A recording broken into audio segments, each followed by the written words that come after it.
Explication spirituelle 08, la vie après la mort. Vous êtes un esprit immortel. Ce qui meurt, c'est la complexion humaine. Qu'est-ce que votre complexion humaine? C'est non seulement votre corps physique avec toutes les fonctions biologiques qui sont les siennes, mais c'est aussi votre cerveau physique avec toutes les fonctions psychologiques qui sont les siennes. De même que vous avez un système biologique, vous avez aussi un système psychologique, et ces deux systèmes font partie de votre complexion humaine.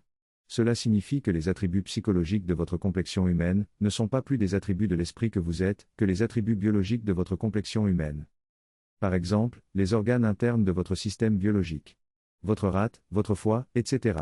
ne sont pas des attributs de l'esprit immortel que vous êtes, ce sont des attributs de la complexion humaine. De la même manière, les caractéristiques de votre système psychologique. Votre caractère, vos préférences, vos goûts, vos tendances. N'ont rien à voir avec l'esprit immortel que vous êtes. Ce sont seulement des attributs de votre complexion humaine. Votre biologie et votre personnalité appartiennent, l'une et l'autre, à votre complexion humaine. L'esprit immortel que vous êtes est d'une conscience pure, d'une intelligence pure et d'une volonté pure. Et la notion de pureté ici, signifie qu'il s'exprime sans distorsion, lorsque l'esprit fonctionne à même le plan spirituel. Du point de vue psychologique, l'esprit n'a pas de psychologie, il est intrinsèquement serein et heureux en lui-même, et il est relationnellement détaché et bienveillant. Avoir une psychologie, c'est avoir des distorsions fonctionnelles qualitatives.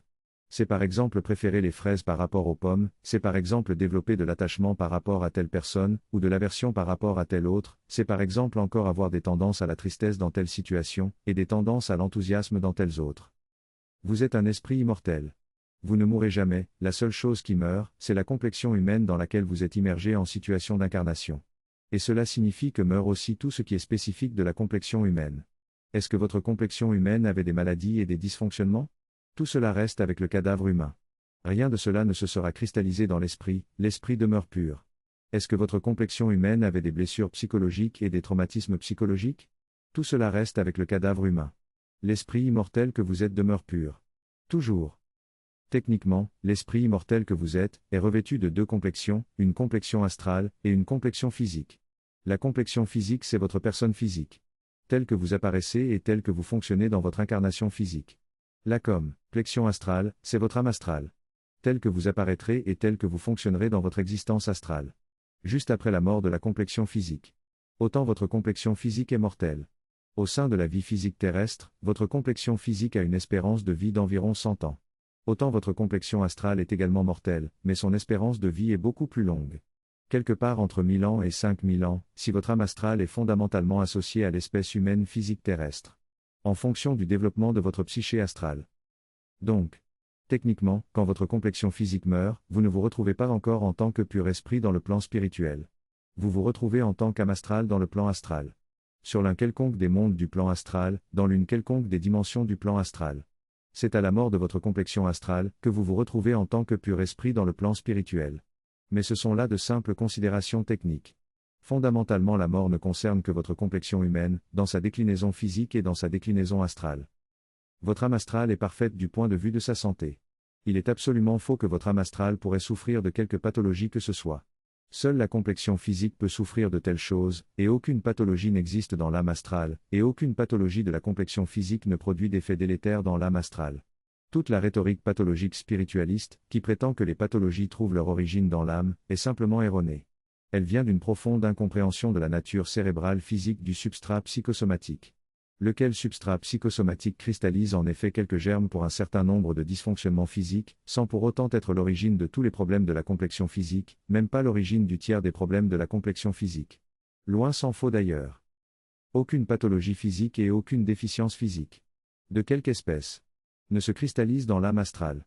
Il faut le redire, du point de vue de sa santé, l'âme astrale est parfaite. Par mimétisme, l'âme astrale prend une apparence humanoïde. Et techniquement, la plupart des âmes astrales qui viennent de se désincarner, conservent l'apparence générale de leur dernière complexion physique, mais elles configurent cette apparence autour de ce qu'elle était entre la vingtaine et la trentaine, ou de ce qu'elle aurait été, si la complexion physique est morte avant cette tranche d'âge, et elles éliminent de cette apparence toutes sortes d'imperfections. De sorte que l'âme astrale se présente sous l'apparence de la dernière complexion physique, mais dans une version parfaite. Du point de vue psychologique, l'âme astrale est en général beaucoup plus saine que ne l'était la personnalité physique. Aucune maladie mentale n'existe au niveau de l'âme astrale. Aucune maladie mentale, aucun trouble psychiatrique, aucune pathologie psychologique.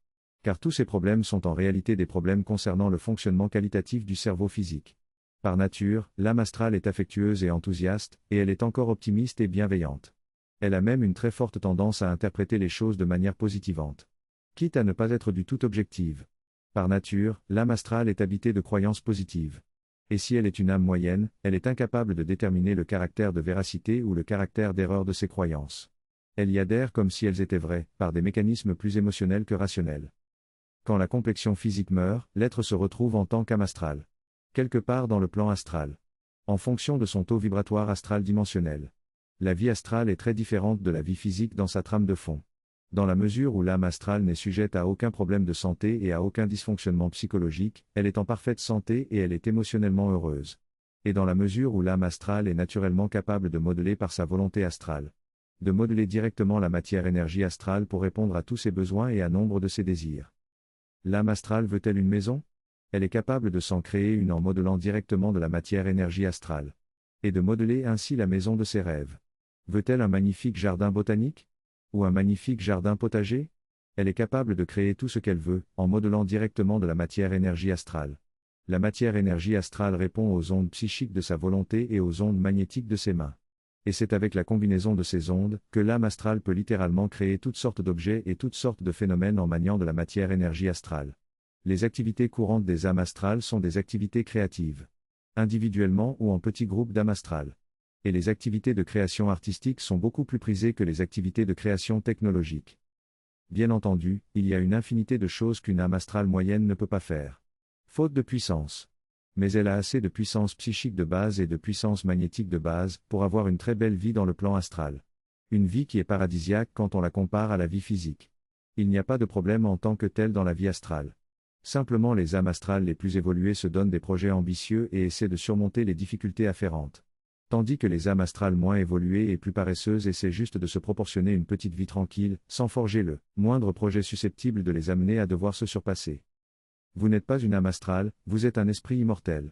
Et la vie astrale n'est pas la vie pure à même le plan spirituel. Tout comme l'est la complexion physique, la complexion astrale est aussi un instrument de possibilité de développement entre les mains de l'esprit immortel que vous êtes. Quand vous êtes en incarnation dans une complexion physique, la chose la plus intelligente que vous devez essayer de faire, c'est d'installer dans votre vie une belle dynamique de pratique fondamentale. Pour le développement de la force de votre esprit. Quand vous allez vous retrouver dans la vie astrale. Essayez de vous souvenir de ceci, la pratique fondamentale doit demeurer la chose la plus importante et la plus intelligente que vous puissiez mettre en place. Au milieu des infinis loisirs et des infinis divertissements de la vie astrale. Sensei Cyril Adongasu.